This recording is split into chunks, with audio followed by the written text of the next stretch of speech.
Franchise Envy is my series where I talk to happy, successful franchisees every Wednesday, and have I got a good one today. Brittany McCleary is an assisting hands home care franchisee. She and her husband Matt have been in the business almost 3 years, and they own two territories. Up next, Go find something for us to do because I'm done teaching.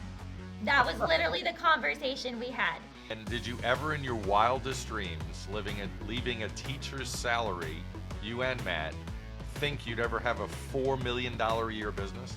We're on the goal to starting our own nonprofit with it, just being able to give back, so it's huge.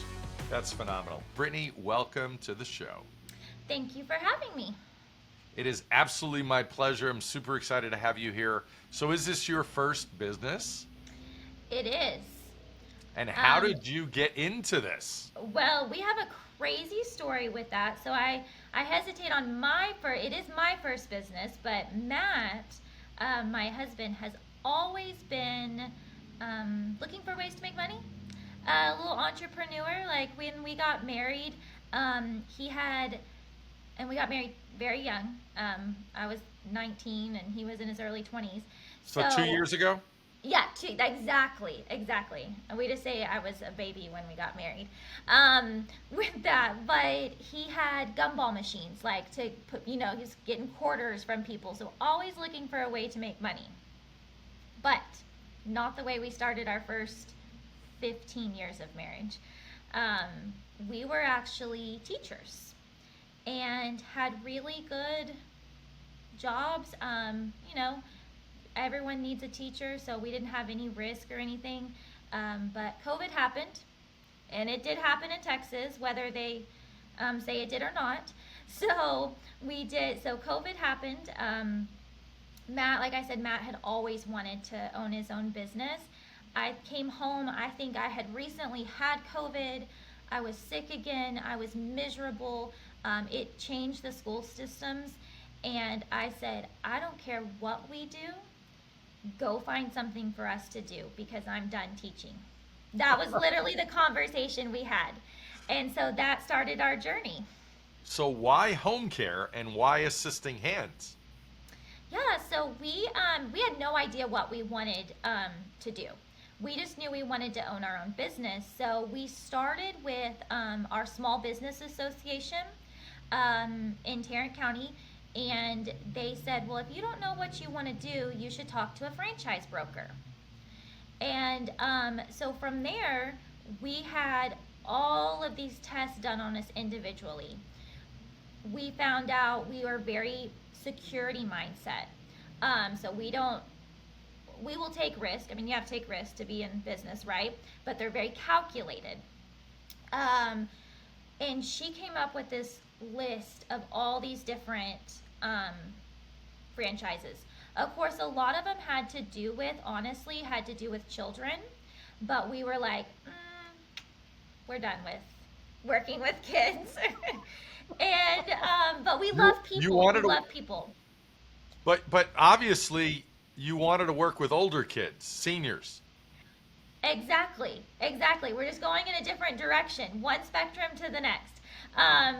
So we found home care. We had a family, my aunt and uncle have owned a franchise as well, a Budget Blinds, and so we looked into that, but they had actually looked into home care. And so, a friend of a friend, and you start talking to people and making all these connections, and we were like, hey, we really like home care. There's a massive need.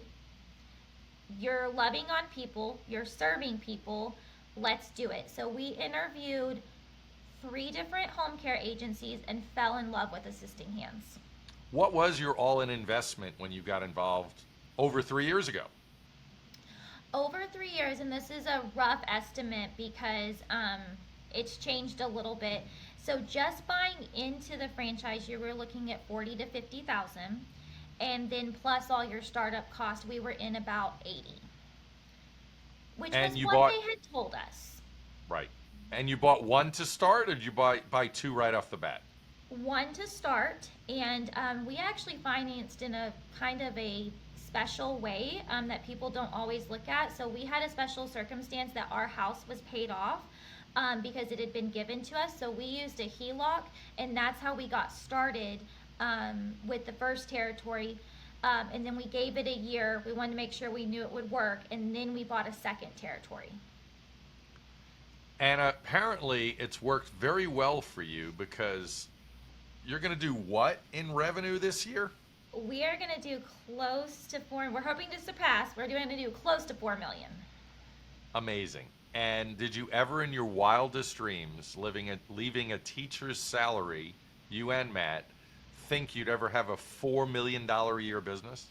No, I remember sitting in training, and one of the national teams that was training us, her name is Gail, and she is the sweetest person ever. And she was telling us about this assisting hands couple, and she goes, they were rookie of the year. They did $1 million in their first year. And I mean, I remember telling Matt, I'll be happy if we just do that ever. I'll just happy if we do it like just ever. And to do that, we did that. We surpassed that in our first year. We were rookies of the year. And we never thought that we would be in this position or be able to make this money that we are. I mean, it's amazing. So Tarrant County, you mentioned, you're in Texas. What were your salaries as teachers? Oh, so I was in the 50s. Now, Matt had a pretty good job. He worked for a little bit bigger district and was coaching as well. So he was closer to 90 in those bigger districts and coaching. But I mean, so it honestly didn't take a lot to replace our teaching salaries. But we have more than doubled it. Well, and I'm doing some math in my head on 4 million. I mean, even just 10%, you're gonna do a lot more than 10% net. You'll probably be in the 18% range or so, I'm gonna guess, and that's gonna be well over $500,000. Yes. So a good agency does about 15 to 18%. So yeah, it's crazy. We've been able to plan for things. We're on the goal to starting our own nonprofit with it, just being able to give back. So it's huge. That's phenomenal. What was the hardest part of launching? Because I want people to really understand that are listening. I always believe anybody can get into a franchise. The question is what really fits you, what you're going to enjoy. But talk about the hardest thing when you launched. What was that? So there were two things. The first thing is you have to know that like no matter what, it is hard work. And teachers are probably the hardest workers that I know, and you spend hours upon hours of unpaid work, especially coaching. Oh my goodness, I'm talking late nights, early mornings. But it was a lot of work, a lot of tears, a lot of just doing the grunt work on your own. A lot of people think, oh, I'm going to go run a business and I'm sitting in the office running the numbers. No, when you're first starting it, you are doing every single piece of the business. How many caregivers do you have right now? Now I have about 150. So it's interesting. When you first got started, a lot of people these days are concerned about labor. And I'm sure it's not easy, but it does get easier when you have that core team, doesn't it? And talk a little bit about that. Yeah, it does. So we have two different pieces of ours. So you have my office staff, and then I have my caregivers. And you need both. So of course, in the office, it has been huge to not have to wear as many hats, because we have scheduling pieces, you have human resource pieces. So it's amazing to not have to do that, and have the help and build a good team underneath us. But also from the caregiving perspective, yeah, I mean, Matt and I have both done personal care on 90-year-old seniors. Our deal is he takes the men, I take the women. That's our deal.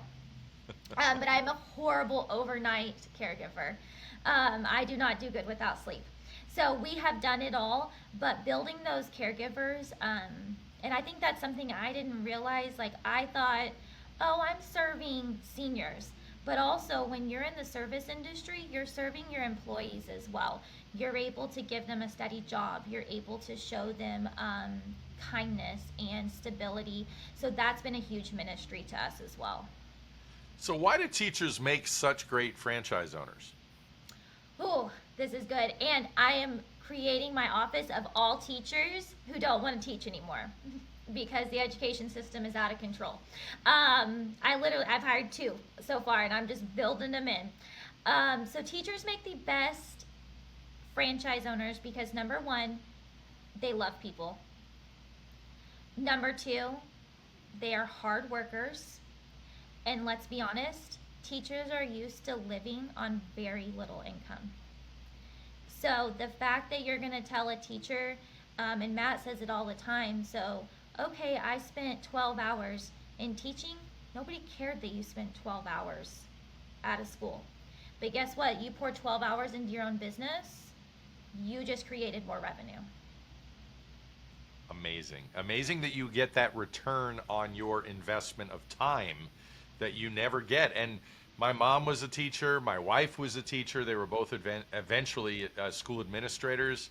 And sadly, they had the exact same result as you. Like, oh my gosh, this job is just really not the same anymore. And that, for my mom, it was years ago, but it was still the same. So you hear that, teachers? We have franchises for you. Let's switch gears. Okay. Why, so you're so successful, and Matt, why are other people not as successful in franchises? What are they doing wrong? So there's some things, and we have poured into a ton of coaching. So talk about mistakes. That would be my second thing that I didn't realize. Like, I had managed first graders. Now, we have all sorts of degrees. I have a degree in finance and teaching. Matt has a degree in communication and then a master's in marketing. Like, we're all over the board, right? So we had the education pieces. But true business sense, you have to refine those skills. You need to have, so I've been taught the key people that you need in your life when you're a business owner, you need a good CPA, a good attorney, a good mentor / consultant, and a good coach.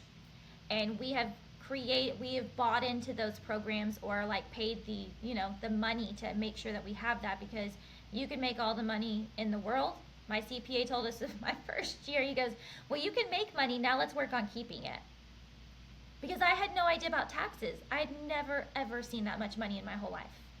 So what makes us successful is, first of all, I have to say, like, God has been so good to us. Like, somebody said, oh, you're doing amazing. And I was like, oh, God has blessed us. We just do the hard work.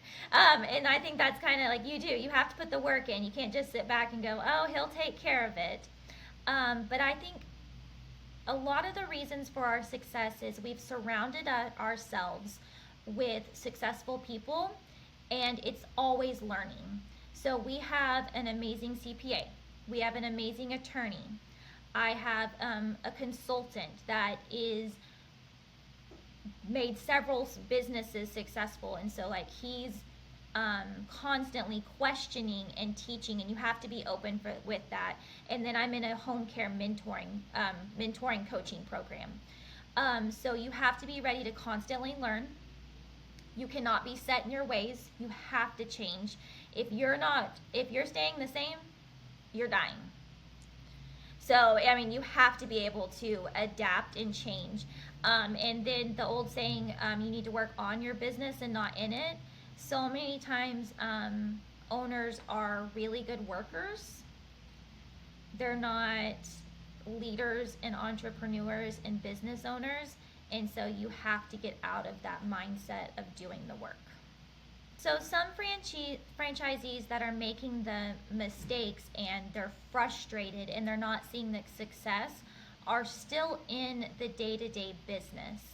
They are afraid to let go of that control and create a good team around them. If you're constantly working in your business, you're an employee. You need to be working on your business. So those education pieces and being willing to grow are key, and to change things up, and you got to trust those people around you. So, Brittany, share with me and the audience one bit of wisdom that you would say is the cornerstone of your amazing success in the last 3 years. You and Matt, of course. Absolutely. We'll include Matt in there, I guess. I always say he works for me, which is true. I own 51%. But I couldn't do it without him. He really is good. He's done the marketing piece and has done an amazing job of what we've done. But my one piece is you just got to take the leap of faith. Take the leap of faith. Don't have fear. Be ready to work so hard, but the reward is so great. Perfect way to end it. Thank you, Brittany, for being here and sharing your story. I look forward to another follow-up maybe a year from now. And thanks again for being a great guest. Thank you, sir, for having me. My pleasure. If you're ready to talk about franchise opportunities, hit the link below to schedule a call. My services are free, and don't forget to like, comment, and subscribe. Thanks for listening.